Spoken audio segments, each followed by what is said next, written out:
자, 오늘 또 주님께서 우리를 기도의 자리로 불러주셨습니다. 다 같이 찬송가 321장 같이 하시겠습니다.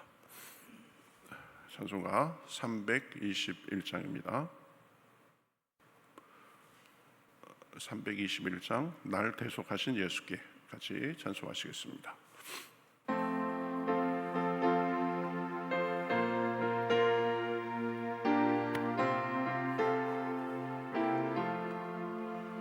날 대속하신 예수께 내 생명 모두 드리니 늘 진실하게 하소서.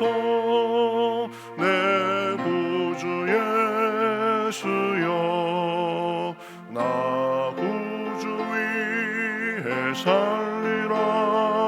내 기쁨 한량 없으리. 내 갈 길 인도하소서. 내 구주 예수여, 날 구원하신 예수를 일평생 의지하오니 날 영접하여 주소서. 내 구주 예수여, 나 구주 위에 살리라. 내 기쁨 한량 없으리. 내 갈 길 인도하소서.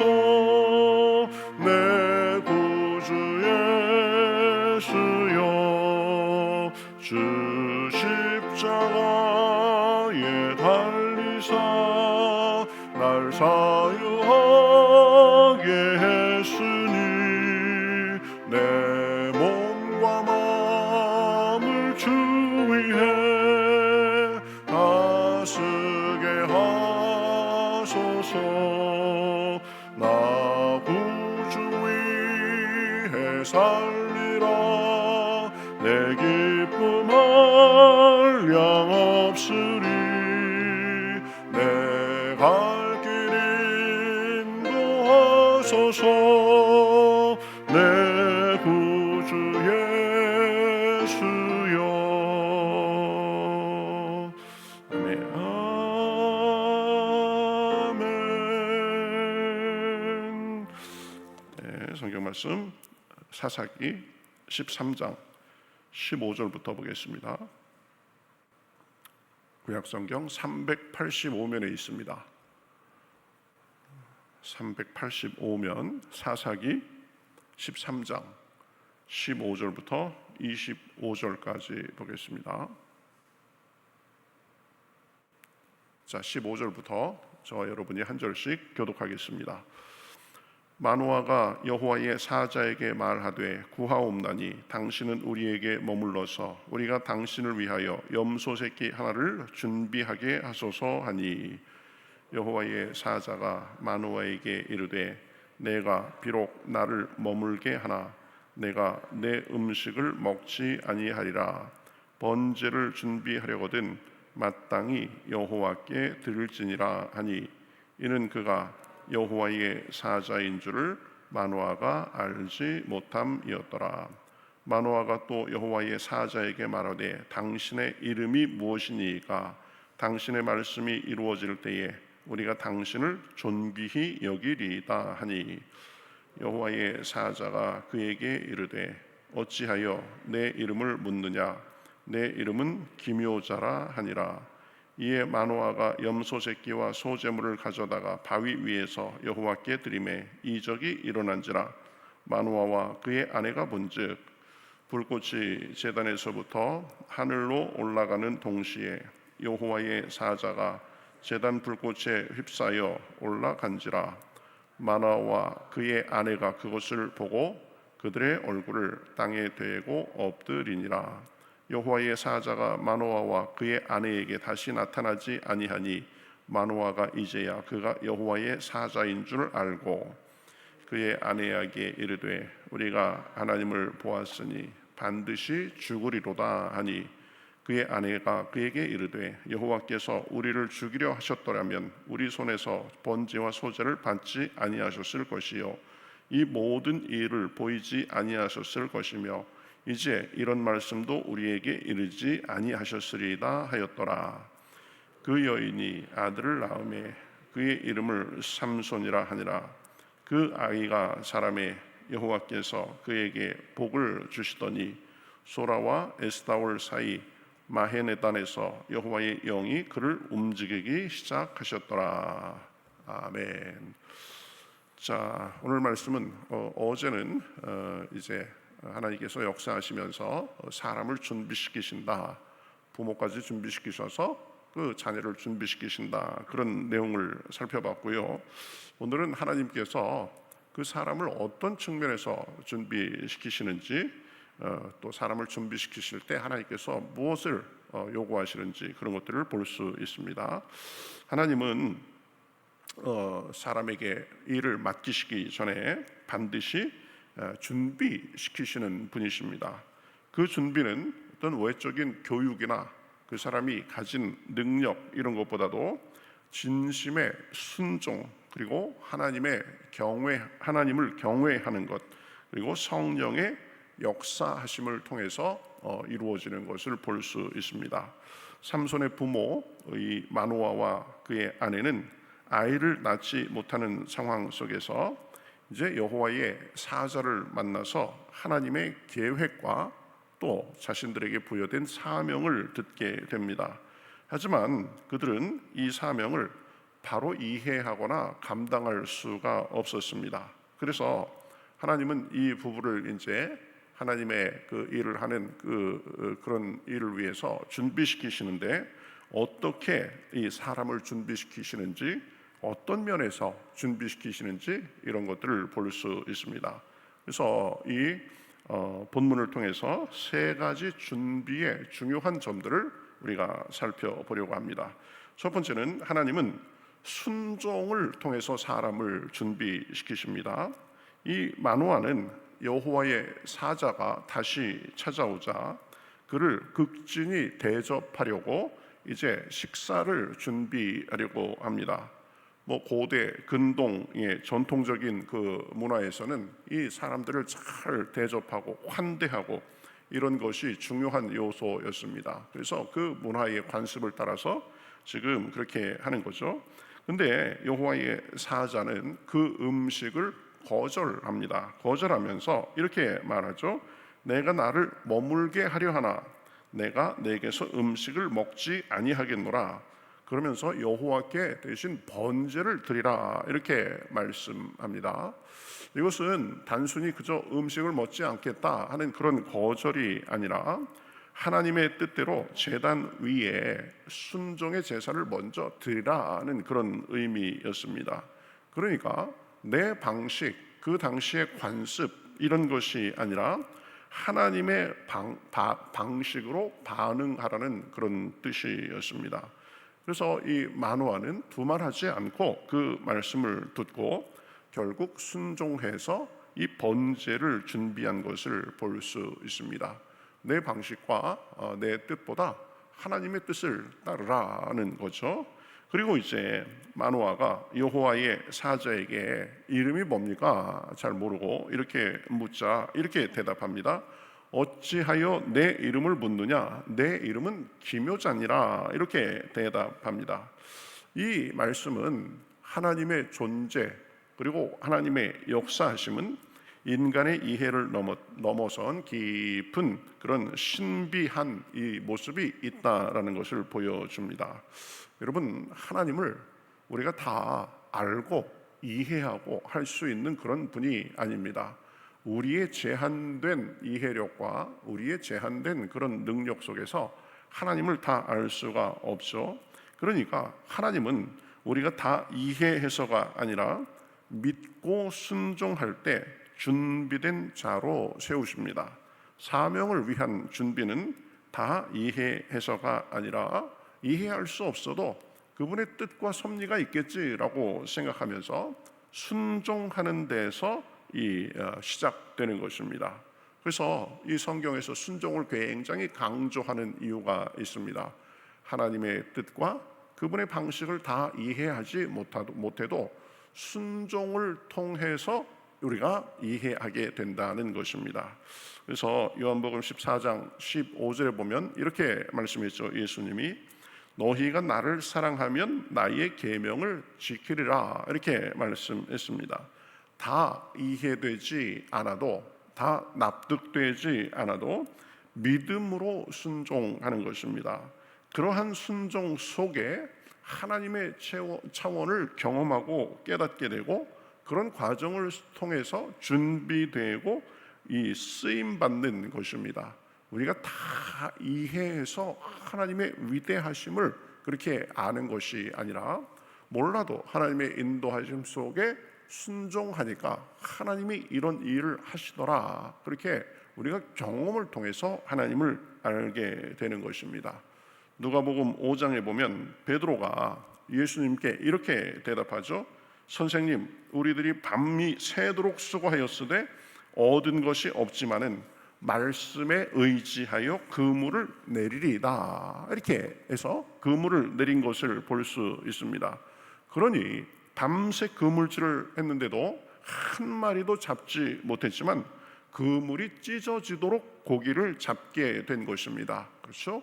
이유와 어떤 건가, 왜 그런가를 묻기 전에 하나님께서, 주님께서 말씀하시면 우리는 순종의 걸음을 떼야 되는 것입니다. 순종 속에서 우리가 더 이해하게 되고 더 믿음이 크고 더 갖추어지게 되는 것입니다. 시골의 작은 교회에 한 청년이 있었습니다. 어느 날 저는 이제 앞으로 목회자가 되겠습니다, 이렇게 고백을 했습니다. 그 얘기를 들은 그 담임 목사님이 말합니다. 그렇다면 3년간 구역장으로 성도들의 집을 돌보고 그들을 잘 보살펴주고 기도해주게, 이렇게 얘기했습니다. 그 청년은 처음에는 이게 부담이 되고 마음에도 별로 내키지 않았지만 묵묵히 순종하면서 매주 가정을 신방하고 또 어르신들의 말벗이 돼주고 또 날이 굳은 날에도 그러한 일을 멈추지 않았습니다. 이제 3년이 지나자 성도들이 그를 향해서 야, 진짜 목회자 같다, 이렇게 말할 정도가 됐습니다. 부담스럽고 자기가 익숙한 일이 아니지만 그러나 순종의 섬김으로 그러한 순종 속에서 어느덧 그의 모습 속에는 목회자의 소양이 갖춰지고 있었던 것입니다. 그래서 그렇게 잘 훈련받고, 그래서 나중에는 이제 도시의 큰 교회를 섬기는 목회자가 됐다고 합니다. 그래서 그분은 이렇게 고백한다고 합니다. 내 사역의 시작은 순종이었다. 아이고 목사님, 저는 아직 아무것도 모르는데 제가 구역을 어떻게 돌봅니까? 그거는 제가 좀 제 스타일이 아닌데요. 이럴 수도 있었는데 그냥 이 목회자의 길을 가려는 자기에게 하는 말씀이니까 그냥 어려워도 이 어색해도 순종하니까 그렇게 목회자로서 이 다듬어지게 된 것입니다. 하나님은 언제나 순종 위에 그분의 능력을 부으신다, 이런 말이 있습니다. 또 준비된 사람은 뭐 대단한 사람이 아니라 순종하는 사람이다, 이 찰스 스윈돌 목사님은 말했습니다.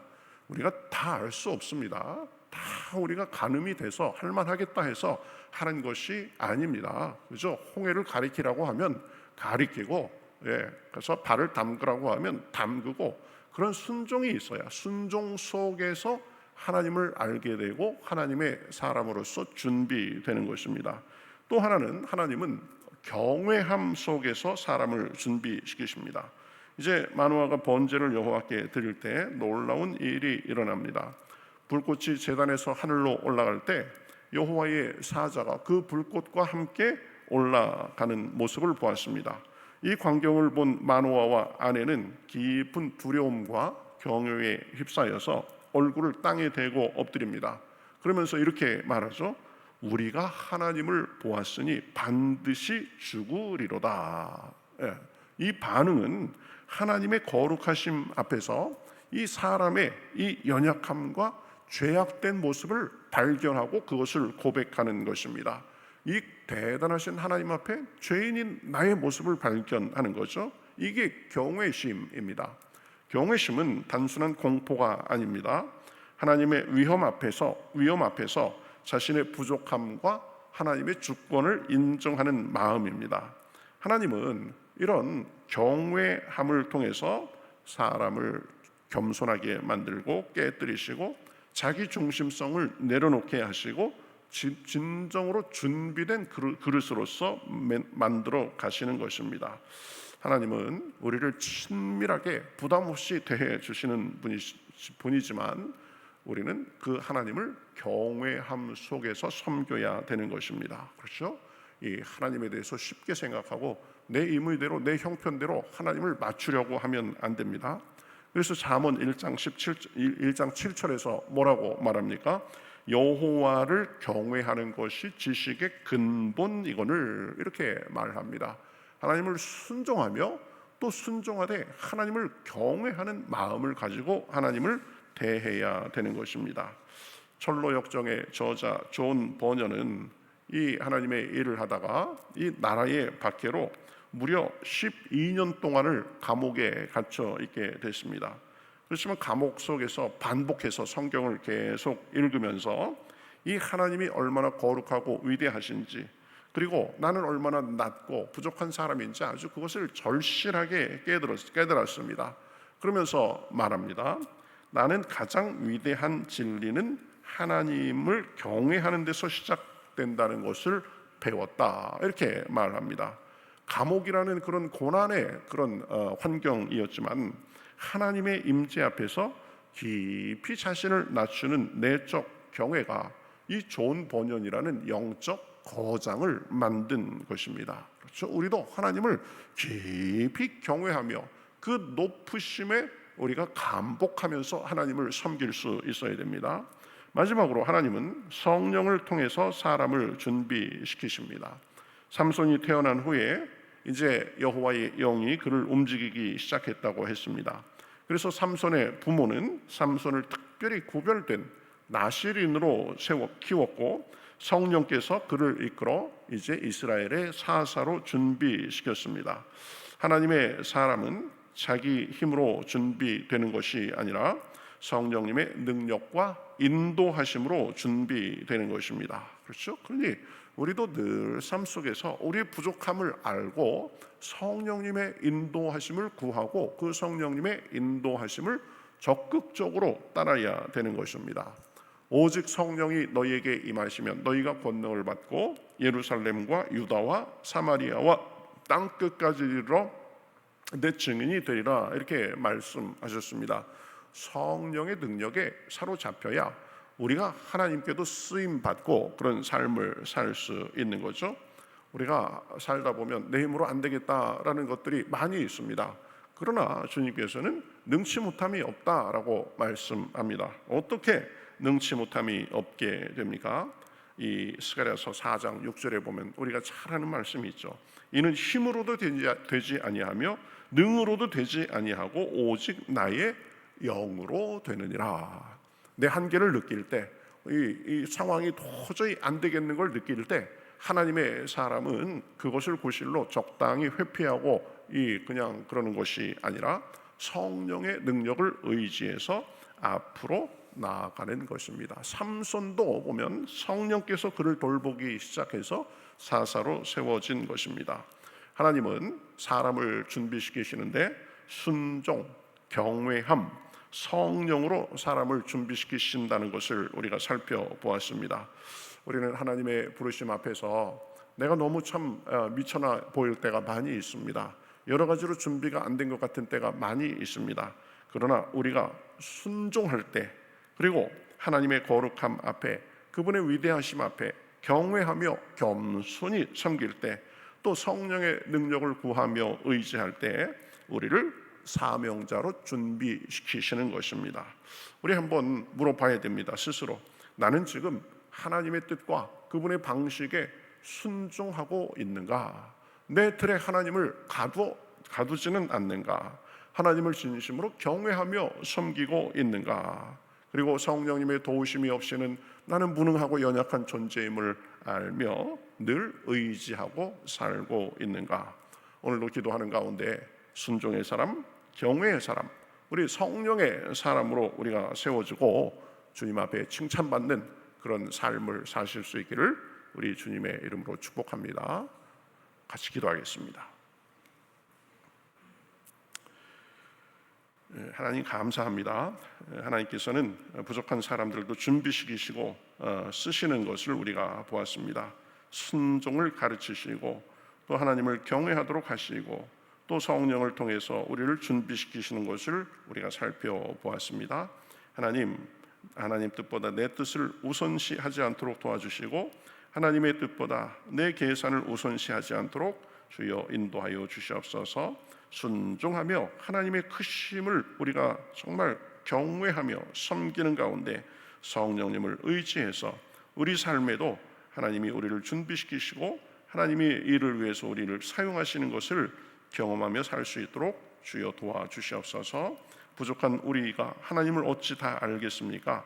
그러니 하나님의 크심을 우리가 아버지 이해하고 정말 순종하고 경외하는 가운데 성령님의 인도하심 속에 우리 삶의 내적인 외적인 열매가 가득할 수 있도록 주여 도와주시옵소서.